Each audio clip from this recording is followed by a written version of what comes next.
Cela ressemble à de la haute couture, c'est un peu plus encore. Dans le petit atelier de Myriam Berry-Hornert, les idées prennent forme sur le papier.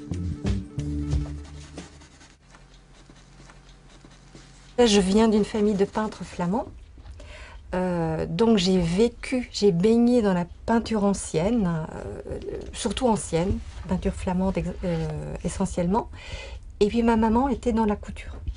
Donc la couture et la peinture, et moi je voulais être danseuse, donc danseuse, dit spectacle, donc tout de suite j'ai été nourrie par ces imaginaires-là. Ici, les femmes viennent chercher la robe qu'elles ont dans la tête depuis longtemps, celle qui leur ressemble, une robe pour se marier ou pour une soirée.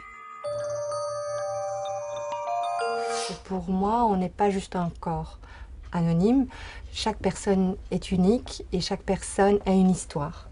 Et quand je crée, c'est surtout, je prends du temps. Je prends beaucoup de temps au départ parce que pour moi, deux personnes peuvent, par exemple deux mariés, peuvent désirer la même robe, mais leur contexte est totalement différent.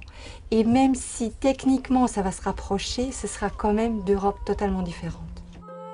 Danseuse, couturière, costumière de théâtre et d'opéra, Myriam est une voyageuse qui a étudié aux États-Unis, exercé ses talents en Hollande, en Belgique où elle a grandi, et a fini par trouver son bonheur il y a 6 ans dans le petit bourg de Ferrières-en-Gâtinais. La couture, un art qui s'exprime chez elle comme une évidence. Je viens d'une famille où on faisait tout nous-mêmes, on bricolait beaucoup, donc je crois que la technique, il y a une partie qu'on doit apprendre, mais il y en a une autre, je crois qu'on a un esprit technique où on ne l'a pas, quoi.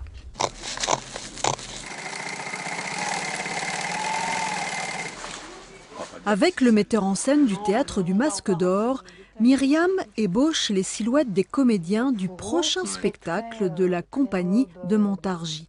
Je suis partie de cette idée-là. Dans les couleurs. Dans les couleurs et aussi le fait, le matériau ouais. et aussi le col. C'est-à-dire que ce col, cette reine qui fait un petit peu reine sorcière. Oui. On est complètement dans le conte à l'envers, voilà. Comme on l'avait évoqué, quoi. Passionnée d'histoire, la costumière aime avant tout revisiter les robes et costumes du 19e siècle à nos jours. Le peintre Gustav Klimt lui a inspiré ce vêtement en soie qui a nécessité plus de 300 heures de travail. C'est comme un tableau, c'est comme une sculpture, c'est tout. C'est un vêtement, c'est théâtral, c'est mythologique, c'est... voilà. Pour moi, ça rassemble tout, je dirais, tous les points forts dans l'art qui m'ont touchée dans la vie. Bonjour. Bonjour. Je vais essayer ma robe. Oui. Dernier essayage pour Élise, qui a demandé à Myriam de lui recréer pour son anniversaire la robe à tournure entrevue dans le film Anna Karénine. Myriam a visionné le film plusieurs fois pour refaire ce modèle du 19e siècle à l'identique.